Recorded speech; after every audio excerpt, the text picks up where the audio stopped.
Hey there, I am D. In the year 1980, a movie was released written by Victor Miller and directed by Sean Cunningham called Friday the 13th. While outdated to today's standards, the movie was so frightening and so successful, a total of 12 movies were made, including the Versus movie with Freddy Krueger and a remake. Now, like with many franchises, this movie spawned its own tie-in media, including one video game, which a certain nerd has already addressed, loads of comics, of which I'm surprised a certain comic reviewer hasn't addressed yet, and a mini-series of young adult novels by Eric Morse, consisting of Mother's Day, Jason's Curse, The Carnival, and Road Trip. But today, I'll just be addressing the first book, Mother's Day. And when you look at the cover, one thing you'll immediately notice is this tagline. Jason's back and he wants his mommy. Which is false advertising, as Jason is not even in this novel. Or any of the later novels for that matter. Sure, I can understand, since Jason is the central character in these movies, that the tagline has to mention him one way or another, but why saying he's back if he's not even in this novel? That's a bit like making a Halloween sequel without Michael Myers in it. Oh wait, they did. Here you see a hand coming out of the grave. One can only assume that it's Jason's hand, although if you know in advance that he's not even in this novel, that kinda begs the question whose hand it really is. But whether it's Jason's or anyone else's, it still looks a little too fresh to belong to a dead person.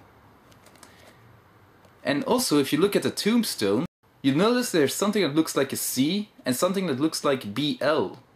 So one word that starts with a C and another that starts with BL.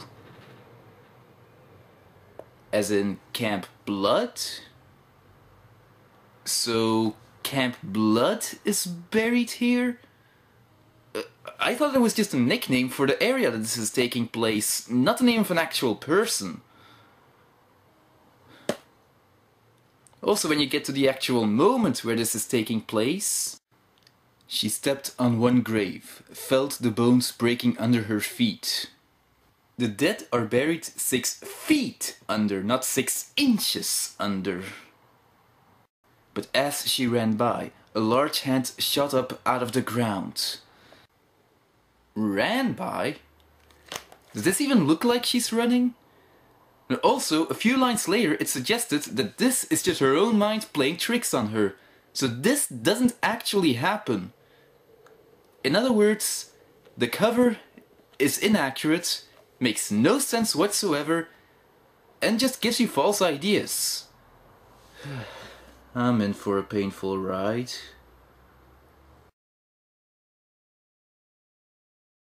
Now about the characters, in a Friday the 13th movie, or at the very least the first one, you experience certain feelings over the deaths of a character. That is, there's this young couple of whom it'd be unfortunate if they died, there's this guy of whom I'd wish he'd just shut up.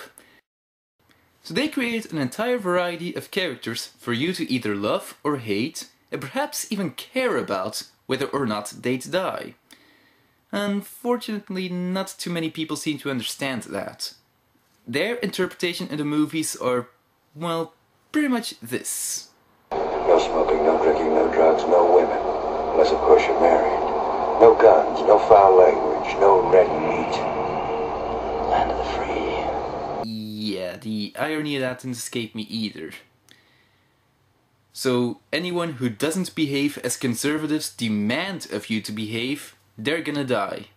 Worse than that, they'd often create characters deliberately so annoying you would just wish they'd die.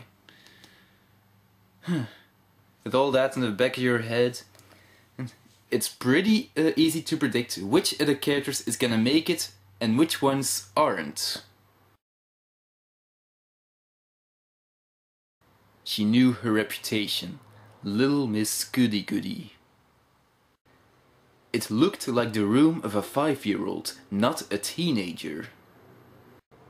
Carly hated the thought of anyone lying to her mother. Innocence incarnated? She's gonna survive. Although that's a little strange. I mean, considering how another character at some point describes her. You don't swim, you don't drive, you've got to learn to live a little. In other words, she doesn't know how to survive.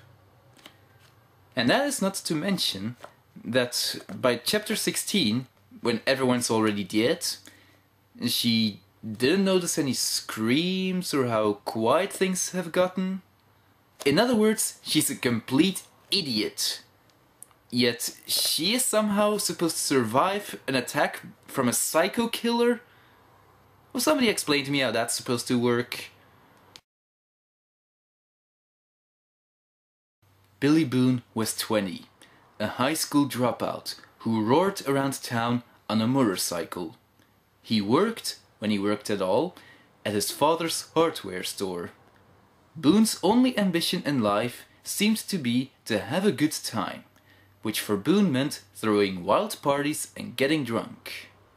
He's a goner. Yeehaw! He shouted. Let's party! We're all here to have a party and have a good time.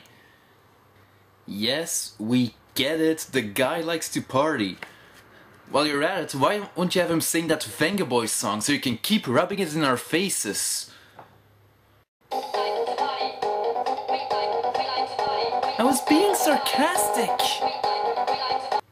Anyway, he invites Carly to go on this little camping trip, assuring her that you're going to have the time of your life. That's not funny!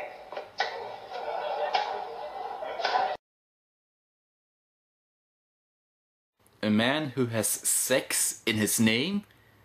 You know he's gonna die. Monique was a transfer student from Paris. With her long, wavy, strawberry blonde hair, she had all the guys drooling.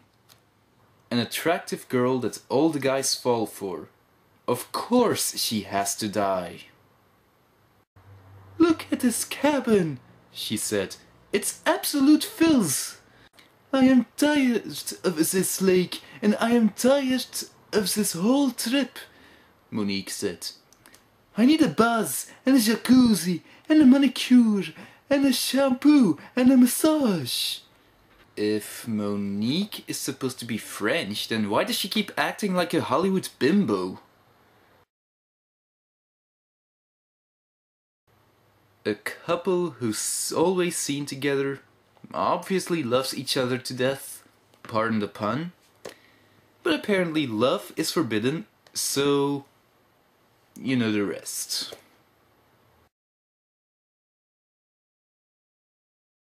That wasn't me making a joke about him, that's exactly how the character is first described. So he's a character we're not supposed to care much about, and obviously neither will the killer. Bottom line, these characters are all stereotypes. Nothing new or original. I mean, Miss Goody Goody, who always survives, even though to all intents and purposes she couldn't possibly survive. French people always have to be vain, and fat people always have to be nice. And I can tell from experience that's not always the case. While you're at it, why not add a character who always dresses in black, therefore he must be a horror fan? Wait. So let's get to the killer. He's a hunter who at some point trips over a rock, under which he finds a cardboard box. That box turns to something of a MacGuffin in this story, as it somehow compelled him to want to look for a hockey mask. Jason's hockey mask. And when he puts it on, it causes him to want to kill people. Why? No explanation. Of course, him finding the box and the mask happens somewhere at the very beginning, so it won't be explained until we get near the end of the book. So we'll get back to that in minutes. Walking with extra care so as to not appear drunk, she went off into the woods to pee. It's lucky the direction she chose, walking east from the campfire. Because if she had gone the other way, she would have met him face to face. 20 yards away on the other side of the campfire and hidden in the dark woods, the hunter stood watching the small group of teenagers. Under one arm he was holding the heavy cardboard box.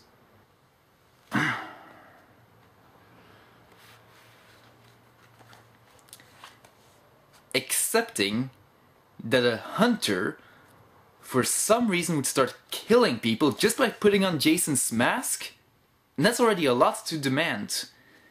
But accepting that such an idiot would make a great killer? Everyone was drunk, he had the cover of darkness, he doesn't even strike?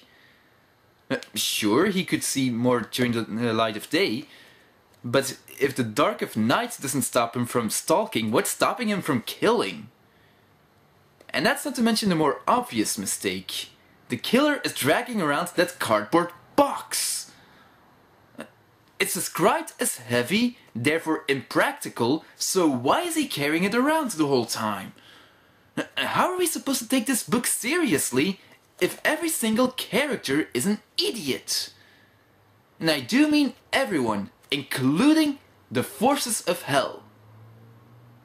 And trust me, I wish I was making that up. How is hell idiotic? Well, first let me tell you what's in that cardboard box. Jason's mother's head. Which is strange, because last time we saw her head, she was in Jason's cabin. Now, who would take their time to grab her head, put it in a box, and bury it somewhere? What's the point?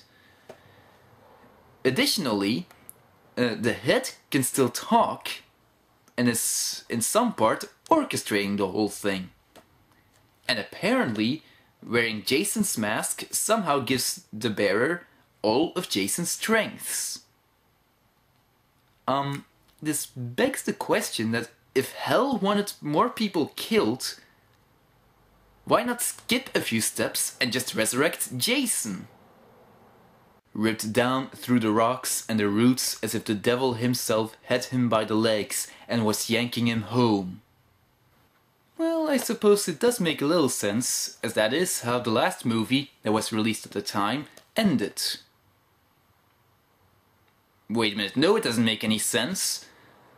If the devil wanted Jason's activities to continue, it means he had no problem at all with Jason killing people. So why is he so eager to keep him down there? This book is just stupid. All the characters are idiots, it has no originality whatsoever, and all sense of logic is just thrown out the window. Right now, I can only take comfort out of the fact that these books are out of print. This way, none of you would have to go through all the stupidity that you'd find in this. This was D. I'm signing off.